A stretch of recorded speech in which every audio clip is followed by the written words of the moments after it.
ko ning kalibutan bansa dako nga katuyuan inisod-on ko sa kalangitan mga bulanog kabituunan imong gipahimutan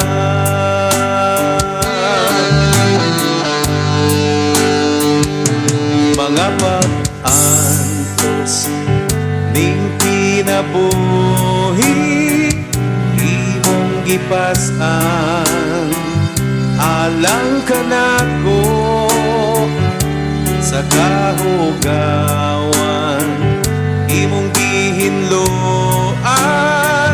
kinabuhi ko karon nahugasan sa hangin mong dugo walay sama kanimo ka gamhanan walay arang magatugon sa gugmamo kagusugayang masidunggan ka agtod may kinabuhi agtod may kusog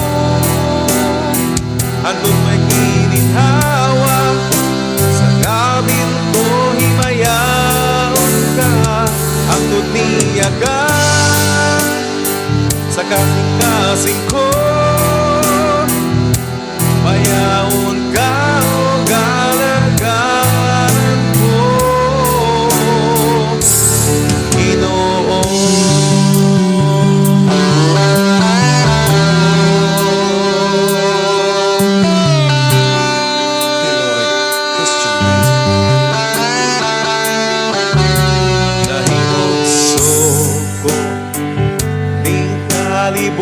kalibutan uban sa dako nga katuyuan inisod-on ko sa kalangitan mga bulanog kabituunan imong gipahimutan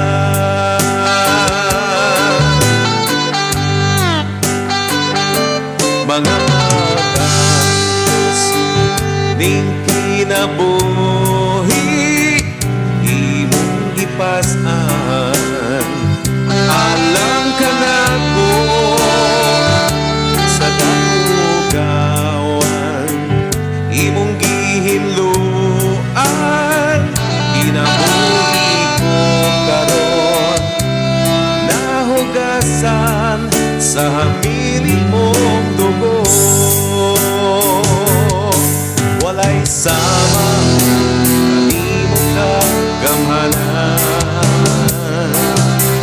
walay arang magatugon sa gugmamo kagusugayang masidunggan ka agtod may kinabuhi agtod may kusog agtod may gininhawa sa gabil ko himayaon ka agtod niya ka sa kasing-kasing ko bayaon ka o galagaran ko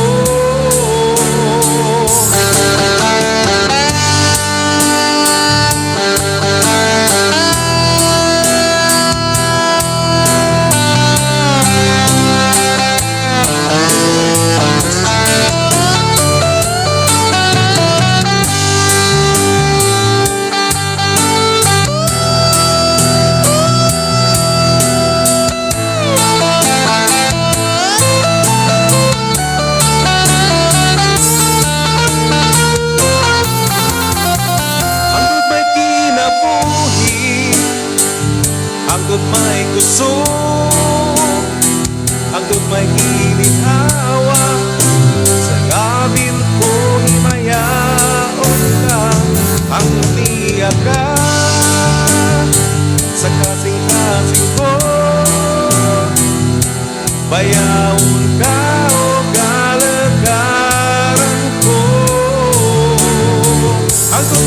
kinabuhi, hangtod may kusog, hangtod may gininhawa. Sa ngabil ko himayaon ka, hangtod niya ka. Sa kasing-kasing ko, bayaon ka o kalagaran ko,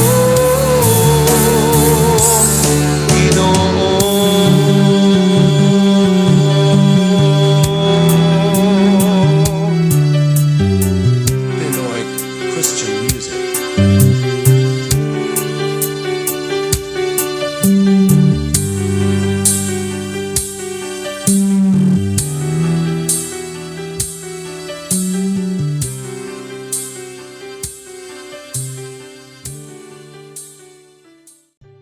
Maraming salamat po sa inyong panonood at hangtod may kinabuhi, ibig sabihin habang may buhay, napagagandang awitin para sa ating Panginoong Jesucristo.